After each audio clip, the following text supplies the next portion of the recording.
So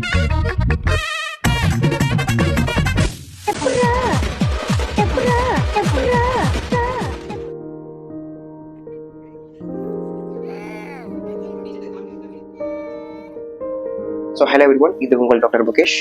ஒரு வேலை செய்யும்போது அதோட பக்க விளைவுகள் காம்ப்ளிகேஷன்ஸ் என்னென்னே தெரியாமல் ஹாப்பியாக எந்தூசியாஸ்டிக்காக செய்கிறவங்க தான் குழந்தைங்க.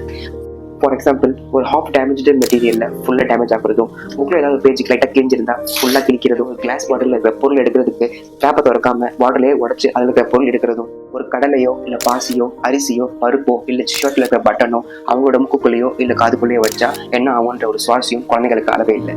நான் பார்க்குற ஓபி டியூட்டியில் அட்லீஸ்ட் ஒரு 2 குழந்தைங்களோட அப்பா அம்மா என்னோட குழந்தை மூக்கில் கடலை மாட்டிக்கிச்சு அவங்க காதில் வந்து பாசியை போட்டாங்கன்னு சொல்லிட்டு கண்டிப்பாக வருவாங்க. அவங்க அழுகையோட சேர்ந்து துள்றதோட நமக்கு அந்த பொருள் எடுக்கிறது ரொம்பவும் கஷ்டமா இருக்கும். என்ன பொருள் மாட்டிட்டு இருக்கு, அது எங்க மாட்டிட்டு இருக்குன்னு சொல்லிட்டு முதல் ஆட்டோஸ்கோப் வச்சு நம்ம வியூ பண்ணிட்டு முதல் ஃப்ளஷ் வச்சு எடுக்கலாமா இல்லை ஹூக் வச்சு எடுக்கலாமான்னு சொல்லிட்டு நம்ம முடிவு பண்ணுவோம். சின்ன பொருள் ரொம்ப குறுகலான இடத்துல மாட்டிக்கிட்டா ரொம்பவும் கஷ்டமா இருக்கும். பெரிய பொருள் சம்டைம்ஸ் வந்து ஈஸியாக இருக்கிறதுக்கு வாய்ப்பு இருக்கு. ஃபாரின் பாடி காலில் இருக்கிறத விட மூக்கில் ஏதோ ஒரு பருப்போ ஒரு கடலையோ இருக்கும்போது குழந்தை ஏற்கனவே வந்து டென்ஸ்ட் ஸ்டேட்ல இருப்பாங்க. அவங்க ஒவ்வொரு அழுகையிலையும் மூச்சு எடுக்கும்போது சக்ஷன் எஃபெக்ட்னால அந்த கடலை இன்னும் மேல் நோக்கி உள்ள போய் நம்ம சுவாச குழாயை அடைக்கிறதுக்கு நிறைய வாய்ப்பு இருக்கு.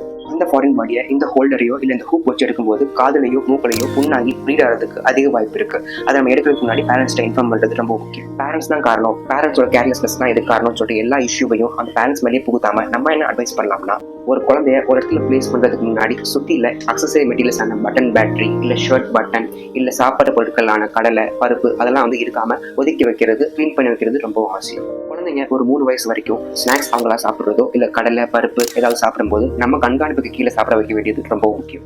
இதெல்லாம் ஃபாலோ பண்ணும். இருந்தாலும் உங்கள் குழந்தை மூக்கலையோ காதலையோ ஏதாச்சும் ஒரு ஃபாரின் பாடி போட்டாங்கன்னா நீங்கள் முதல் பேனிக் ஆகாதீங்க. பக்கத்தில் இருக்கிற ஹாஸ்பிட்டலில் போய் டாக்டரை பார்த்து இன்ஃபார்ம் பண்ணுங்க.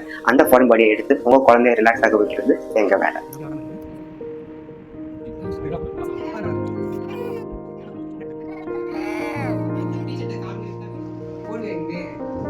இந்த வீடியோ பிடிச்சிருந்துச்சுன்னா நம்ம முக்கிய சேனலை ஃபாலோ பண்ணி சப்ஸ்கிரைப் பண்ண மறந்துடாதீங்க. You see what I see.